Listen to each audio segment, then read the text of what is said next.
All right. Hey guys, you are on the 14th Step, a podcast about addiction and recovery. We are sponsored by the Golden Crescent Regional Recovery Initiative and affiliated with the Billy T. Cattan Recovery Outreach Center here in Victoria, Texas. You can learn about both organizations in the description below the video. My name's Mark. I'm a professional counselor and a recovering addict. My name's Skip, and I'm a recovery coach or peer recovery specialist, and I'm a former addict. And I just want to remind you guys, please subscribe and hit the like button.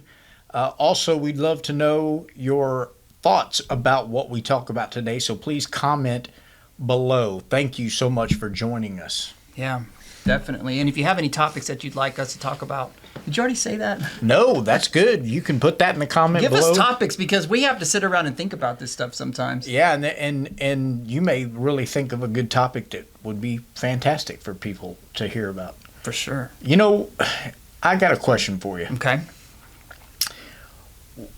When do you think somebody realizes that they are an addict or that they are struggling with substance abuse?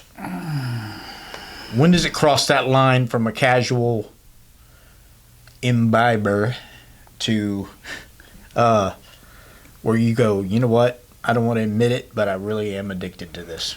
I think for some people, things have to get so bad that they just have to change. Unfortunately, there's something in recovery where people will talk about hitting rock bottom.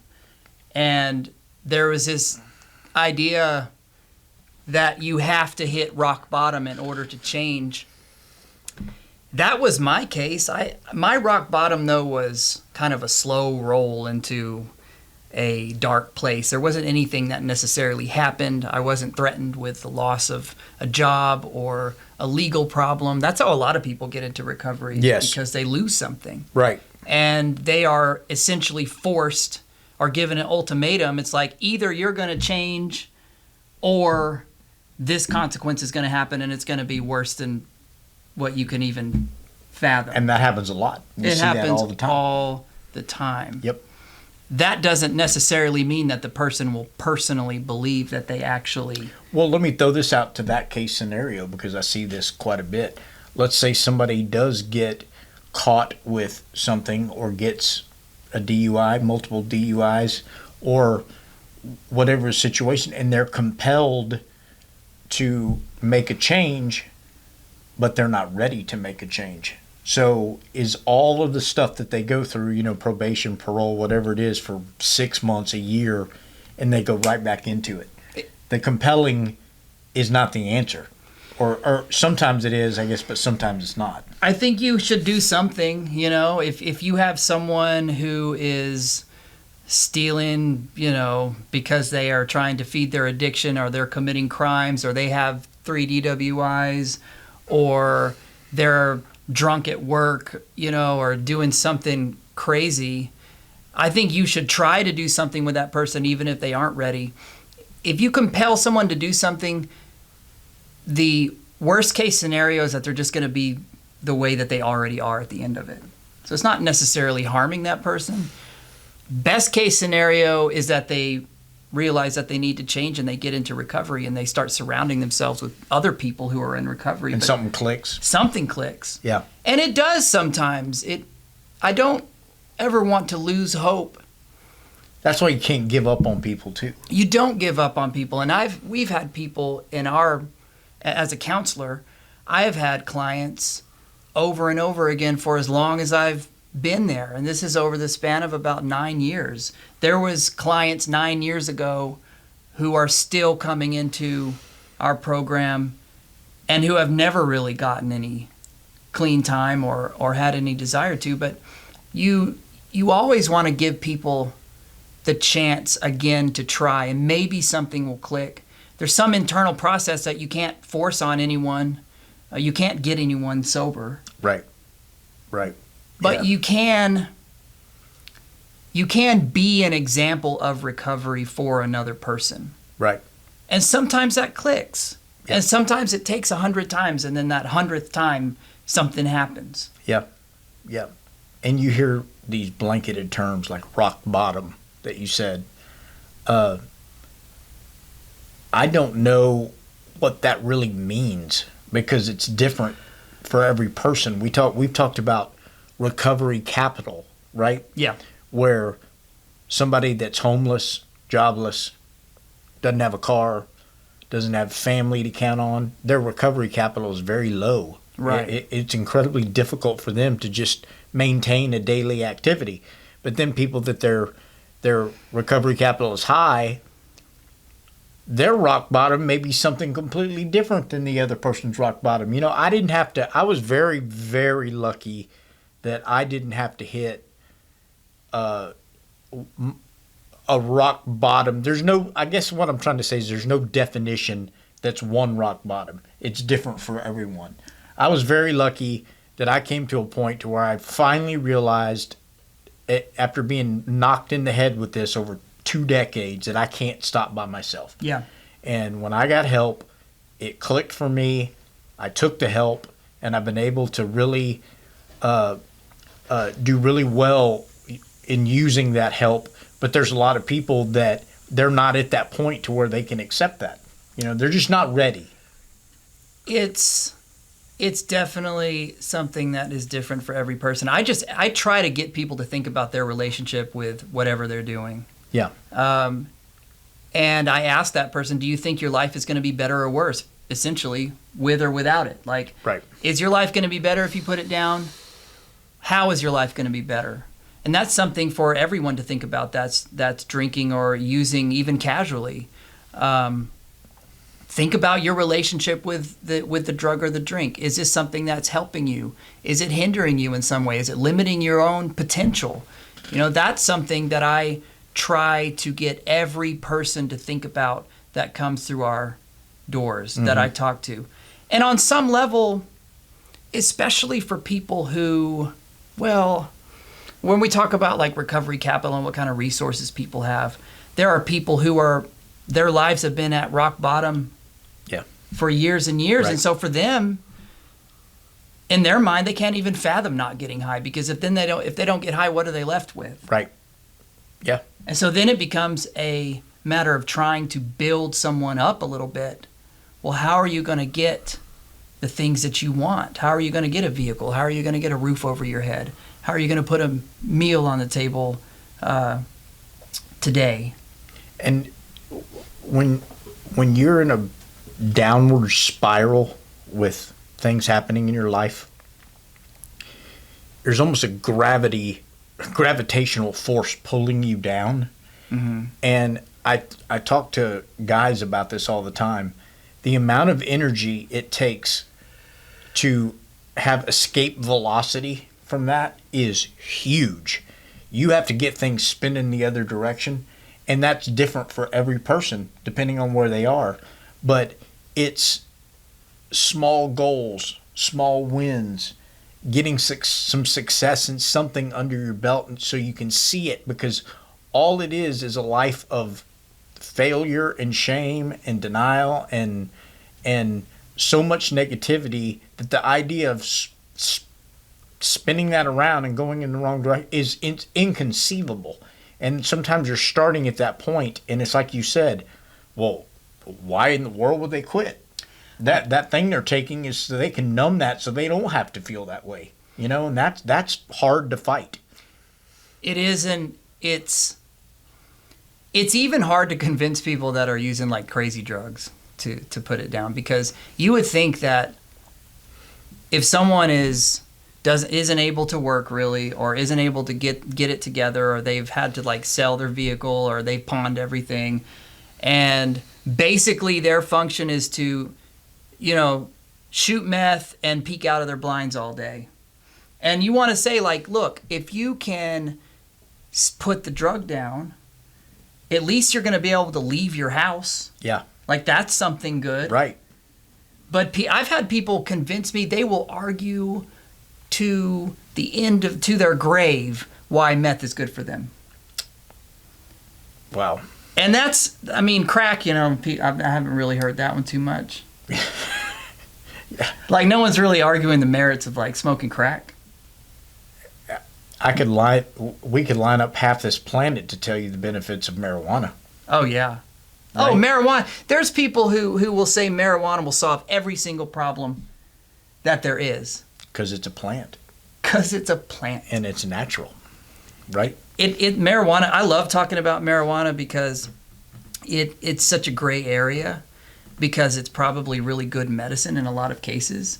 And but, getting grayer. Yeah, getting grayer for sure. But when people talk about the addictiveness of marijuana, and I get this all the time, it's impossible for marijuana to be addictive. It can't be addictive. It's impossible because it's natural, which the whole argument that it's natural is just completely not, that's stupid. But there is an argument to say that it is not a harmful drug.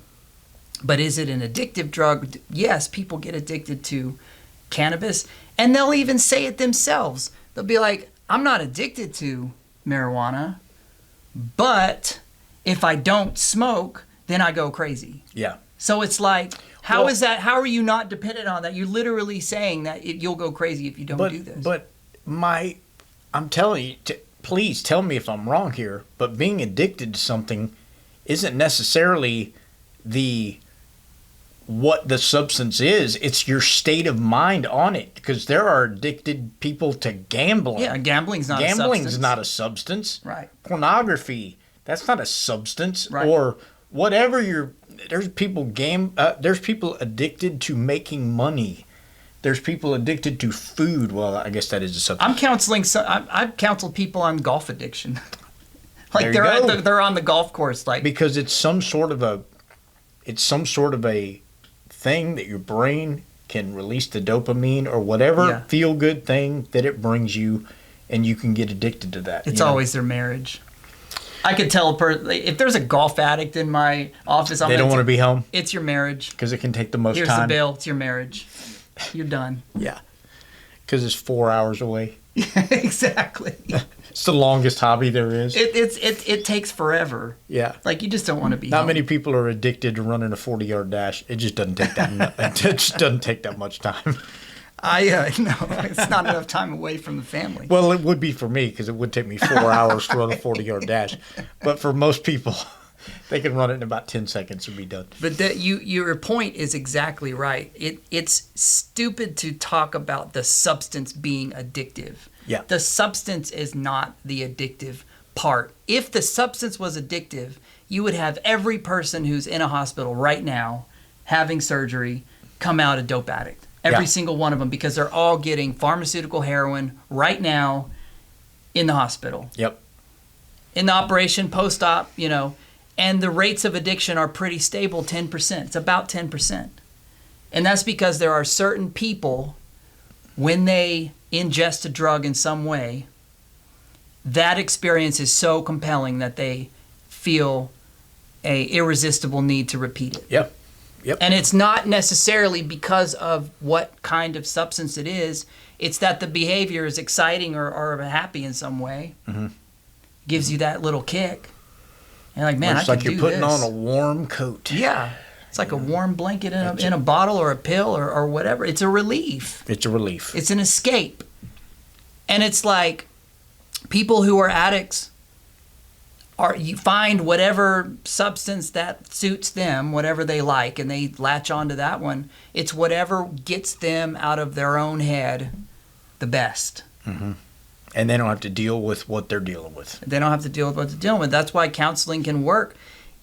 Even in a roundabout way, if I get someone, and you talk to guys too, who's not ready to be sober, you can still work on the other stuff that they're trying to get away from. Yes. Like, let's help. What's going on that you can improve? Right. What little steps can you, just like you said, what little steps can you even take? Yep. Maybe you can get a driver's license. Maybe there's some other little things that you can. Yeah. Maybe you can get away from some of these people that you're hanging out with. Yeah. What would you like to? What would your life look like in 90 days if you could think of something Dude, good? I challenge. And then 6 months, and then a year. I challenge that to people all the time, especially people who are like, I don't have a problem. It's like, well, quit for 30 days. Right. If you don't have a problem, then stop for 30 days. It should be easy. Yeah. If I told you not to eat a cashew for 30 days, you wouldn't even think about it. Right. Especially if you said if you didn't eat that cashew, a lot of more positive things would happen. That's what I'm in your saying. life. Or if you did eat the cashew, you're going to go to jail and like lose your kids. Yeah, because you'll test positive for cashews. That'd be terrible. But going back sort of to that question, let me ask you this: when people are flirting with the drug, or they're doing it for a while and it's achieving their purpose of self-medicating for whatever reason, okay, and that it's working, that point to where you get to where that drug stops being you that's in control of taking that, and all of a sudden it controls you. Yep. To where if you don't use that drug, mm-hmm. you are in a world of hurt, brother. Mm-hmm. And that's the completion of addiction. That's the final step. That's the full circle. That's the full full addiction circle. is already there, but it becomes complete whenever there's that change, and that's all that chemical change or whatever. Yeah. But that, on some level, that doesn't really mean anything to people either. It's like, well, do you think there's a chemical change in your brain that's causing you to be compelled? I mean, people know if they get sick when they stop using it or whatever. Yeah.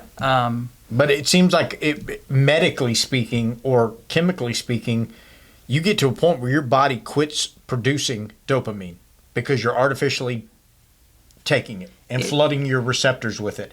And if you stop and go into withdrawal, you're done. You're hosed. Yeah, because you're it's worthless. The exact opposite of a good feeling. You know what I mean? That's depression. That's when people get suicidal. That's when people desperate, completely desperate, and of course you can have compassion for people in that state, because what are they supposed to do? Yeah. I mean, it feels like they feel like they're dying, and so of course they're gonna have that little moment of weakness, and they're gonna, maybe they have something to do that day, or maybe they have kids to take care of, so they're gonna do what they have to do to feel better. That's when people need help, but that might also be the best place for someone to be. It is actually much easier to work with someone who gets sick when they stop taking their drug, because it's hard to argue. Like, no, I'm not an addict, but I just get sick. I just party all the time. Yeah, I party so much that I get sick when I don't party. Like, people aren't hardly it's hard to argue that you don't have a problem when you're shooting heroin all day. Yeah.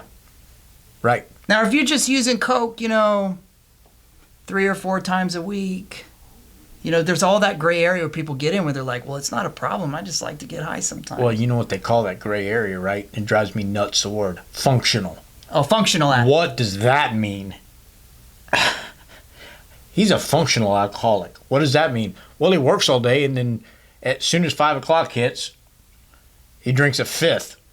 And then wakes up and does it all again. But he's functional. Because he doesn't miss work most of the time. I've talked to so many functional meth addicts too. Like, I just put a little bit in my coffee every morning, and I eat 3 meals a day, and then I sleep at night.